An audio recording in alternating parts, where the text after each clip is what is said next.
শুক্রবার সকাল থেকেই মুষলধারে বৃষ্টিতে কারওয়ান বাজার, মোহাম্মদপুর সহ রাজধানীর বাজারগুলো চলাচল অনুপযোগী। এমন অবস্থায় ব্যবসায়ীদের দাবি, চাহিদার তুলনায় বাজারে পণ্যের সরবরাহ কম। কোনো সবজি মিলছে না ৭০ টাকার নিচে। করলার কেজি পার করেছে সেঞ্চুরি, আর কাঁচামরিচের ঝাঁজ ঠেকেছে ট্রিপল সেঞ্চুরিতে।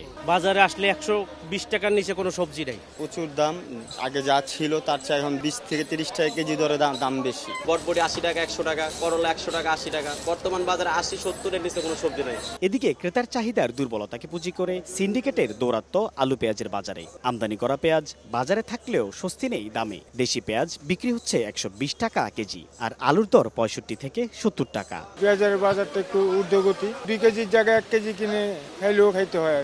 ইন্ডিয়া বলে পেঁয়াজের দাম কম আছে, কিন্তু বাংলাদেশে ইন্ডিয়ান পেঁয়াজের দাম কম না। ১ কেজি আলু আমরা কিনছি আজকে ৪৯ কেজি, ব্যস্ত আছি কত করে ৫৪ টাকা। আলুটা দিন দিন বেড়ে যাচ্ছে, এটা বাড়তে বাড়তে আজকে ৬৫ টাকা হয়ে গেছে। এখন জন্ম সনদ দিয়ে খোলো বিকাশ স্টুডেন্ট অ্যাকাউন্ট। নিজের বিকাশ নিজে কর।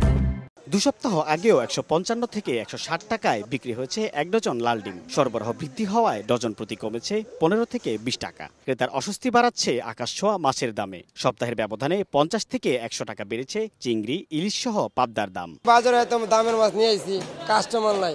সারা বাজারে মাছের দাম একটু বেশি আগের থেকে, আজকে বৃষ্টির জন্য আরেকটু বেশি বাড়ছে। লাল ডিম ১৪৫ টাকা ডর্জন হয়েছে, সাদা ডিম ১৩৫-৪০ টাকা ডর্জন হয়েছে। তবে উচ্চ মূল্যে স্থির আছে ব্রয়লারের দাম। রাজধানীর কারওয়ান বাজারে কেজি বিক্রি হচ্ছে ১৭০ থেকে ১৮০ টাকা। লেয়ারের কেজি ৩০০, আর দেশি মুরগির জন্য গুনতে হবে ৫৫০ টাকা।